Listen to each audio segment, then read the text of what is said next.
بسم اللہ الرحمن الرحیم۔ آج کی ہماری ویڈیو حضرت مریم علیہ السلام کے بارے میں ہے۔ وہ عورت جسے اللہ نے تمام عورتوں پر برتری عطا فرمائی اور جسے اللہ تعالیٰ نے بغیر شوہر کے بیٹا عطا کیا۔ حضرت مریم علیہ السلام کے والد کا نام عمران اور والدہ کا نام ہنا تھا۔ حضرت عمران بنی اسرائیل میں بہت بڑے عالم تھے، اسی لیے مسجد اقصیٰ کی امامت لوگوں نے آپ کے سپرد کی ہوئی تھی۔ حضرت ہنا کے ہاں اولاد نہ تھی۔ ایک دن آپ نے درخت کے سائے میں ایک چڑیا دیکھی جو اپنے بچے کو بڑے پیار سے کھانا کھلا رہی تھی۔ یہ منظر دیکھ کر حضرت ہنا کا دل بھر آیا۔ آپ نے بارگاہ الہی میں اولاد کے لیے دعا کی، لہٰذا اللہ نے آپ کی دعا قبول فرما لی۔ حضرت مریم کی پیدائش سے پہلے آپ کی والدہ نے منت مانگی کہ اپنی اولاد کو بیت المقدس کی خدمت کے لیے نذر کر دوں گی۔ بنی اسرائیل میں یہ روایت تھی کہ جو لڑکا اللہ کو نذر کر دیا جاتا تھا وہ نہ شادی کرتا تھا اور نہ ہی دنیاوی کاموں میں حصہ لیتا تھا، صرف عبادت گاہ میں خدمت کرتا تھا۔ حضرت ہنا نے اللہ سے بیٹے کی دعا مانگی تھی، لیکن بیٹے کی بجائے بیٹی پیدا ہوئی۔ حضرت ہنا نے لڑکی کا نام مریم رکھا۔ حضرت مریم علیہ السلام کی پیدائش سے پہلے ہی آپ کے والد فوت ہو چکے تھے، اس لیے حضرت ہنا نے اپنی بیٹی ایک کپڑے میں لپیٹ کر بیت المقدس کے علماء کے سامنے پیش کر دی تاکہ وہ انہیں اپنی کفالت میں لے لیں۔ جب حضرت مریم علیہ السلام کو بیت المقدس لایا گیا تو وہاں کے علماء کے درمیان اختلاف پیدا ہو گیا۔ ہر کوئی آپ کو اپنی کفالت میں لینا چاہتا تھا۔ پھر ان کے درمیان یہ طے پایا کہ مجاورین وہ قلم جس سے وہ توریت لکھتے ہیں اس کو پانی میں چھوڑ دیں۔ جس کا قلم پانی کے بہاؤ میں بہنے کی بجائے الٹا بہے گا وہ مریم علیہ السلام کی کفالت کا حقدار ہوگا۔ اس مقابلے میں حضرت زکریا علیہ السلام بھی شامل تھے۔ ان کا قلم اللہ کے حکم کے مطابق پانی میں الٹا بہنا شروع ہو گیا۔ اس طرح سے بی بی مریم کو اللہ کی منشا کے مطابق حضرت زکریا علیہ السلام کی کفالت میں دے دیا گیا۔ حضرت زکریا علیہ السلام کی بیوی بی بی مریم کی خالہ لگتی تھی، اس لیے ان سے بہتر اور کوئی ان کی پرورش نہیں کر سکتا تھا۔ جب آپ حضرت زکریا علیہ السلام اور اپنی خالہ کے گھر پرورش پا کر کچھ بڑی ہوئی تو بیت المقدس میں آپ کے لیے ایک کمرہ مختص کر دیا گیا جہاں حضرت زکریا علیہ السلام کے علاوہ اور کوئی نہیں جا سکتا تھا۔ حضرت مریم علیہ السلام دن رات اللہ کی عبادت میں مشغول رہتی تھی۔ حضرت زکریا علیہ السلام جب بھی حضرت مریم کے حجرے میں تشریف لاتے تو وہاں بے موسمی پھل نظر آتے تھے۔ جب حضرت زکریا علیہ السلام بی بی مریم سے پوچھتے کہ یہ پھل کہاں سے آئے ہیں تو آپ فرماتی کہ یہ جنت کے پھل ہیں اور یہ اللہ کی طرف سے آئے ہیں۔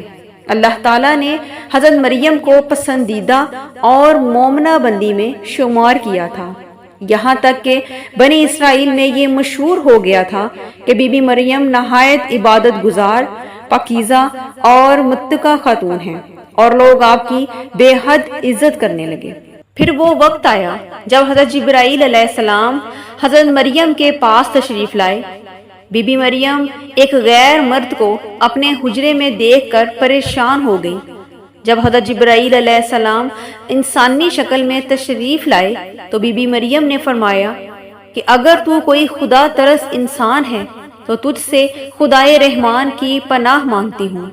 حضرت جبرائیل آپ کو پیغام الہی سے باخبر کرتے ہوئے فرماتے ہیں کہ میں تو تیرے رب کا فرز دادا ہوں اور اس لیے بھیجا گیا ہوں کہ تجھے ایک پاکیزہ لڑکا دوں۔ کنواری مریم حیران ہو کر فرماتی ہیں کہ میرے ہاں لڑکا کیسے پیدا ہو سکتا ہے، کیونکہ مجھے تو کسی مرد نے چھوا تک نہیں اور میں بدکار بھی نہیں ہوں۔ حضرت جبرائیل علیہ السلام نے کہا کہ ایسا ہی ہوگا، تیرا رب فرماتا ہے کہ ایسا کرنا میرے لیے بہت ہی آسان ہے اور ہم ایسا اس لیے کریں گے کہ اس لڑکے کو لوگوں کے لیے ایک نشانی بنائیں گے اور اپنی طرف سے ایک رحمت، اور یہ کام ہو کر رہے گا۔ پھر جبرائیل علیہ السلام نے بی بی مریم کے گریبان میں پھونک مار دی، جس سے آپ کا حمل ٹھہر گیا۔ جب حضرت مریم علیہ السلام حاملہ ہوئی تو بنی اسرائیل میں یہ خبر تیزی سے پھیل گئی۔ اس پر بہت سے لوگوں نے حضرت زکریا علیہ السلام کے گھر آنا جانا بند کر دیا اور آپ پر الزام اور بہتان لگانے لگے، اور جب ولادت کا وقت قریب آیا تو حضرت مریم علیہ السلام کو قدرتی ندا ہوئی کہ اس شہر سے باہر چلی جاؤ، کیونکہ اگر تیری قوم تجھ کو اس حالت میں دیکھے گی تو تجھے اور تیرے فرزند کو قتل کر ڈالے گی۔ حضرت مریم بیت المقدس سے نکل گئیں اور دور ایک مقام پر جا کر قیام کیا۔ آپ اس مقام پر تنہا رہ رہی تھی کہ ایک دن آپ کو درد اور تکلیف شروع ہو گئی۔ آپ نے ایک درخت کا سہارا لیا اور تنے کو پکڑ کر نیچے بیٹھ گئی۔ آپ جس درخت کے پاس بیٹھی تھی وہ سوکھا ہوا تھا، لیکن جب آپ تکلیف سے اس درخت کو ہلاتی تو معجزے سے وہ درخت سرسبز ہو کر پھل دیتا تھا۔ حضرت مریم علیہ السلام درد سے بے چین تھی اور بدنامی کا بھی خیال تھا۔ آخرکار گھبرا کر کہنے لگی کہ کاش میں پہلے مر گئی ہوتی۔ اس مشکل وقت میں اللہ نے حضرت مریم کے قریب ایک نہر جاری کر دی اور ندا آئی کہ پانی پیو اور کھجور کھاؤ تاکہ جسم کو طاقت ملے، پھر اپنی اولاد کو دیکھ کر آنکھوں کو ٹھنڈک پہنچاؤ۔ اسی دوران حضرت عیسیٰ علیہ السلام کی پیدائش ہو گئی۔ آپ اپنے بیٹے کو دیکھ کر بہت خوش ہوئیں اور اپنی قوم کے پاس آئیں۔ وہاں کے لوگ آپ کی گود میں بچہ دیکھ کر غضبناک ہو گئے اور الزام لگانا شروع کر دیا۔ ہر طرف سے لوگ طعنہ بازی کر رہے تھے۔ تب مریم علیہ السلام نے بچے کی طرف اشارہ کر کے کہا کہ تم سب لوگ اس سے بات کر لو، تم لوگوں کو سوالوں کے جواب مل جائیں گے۔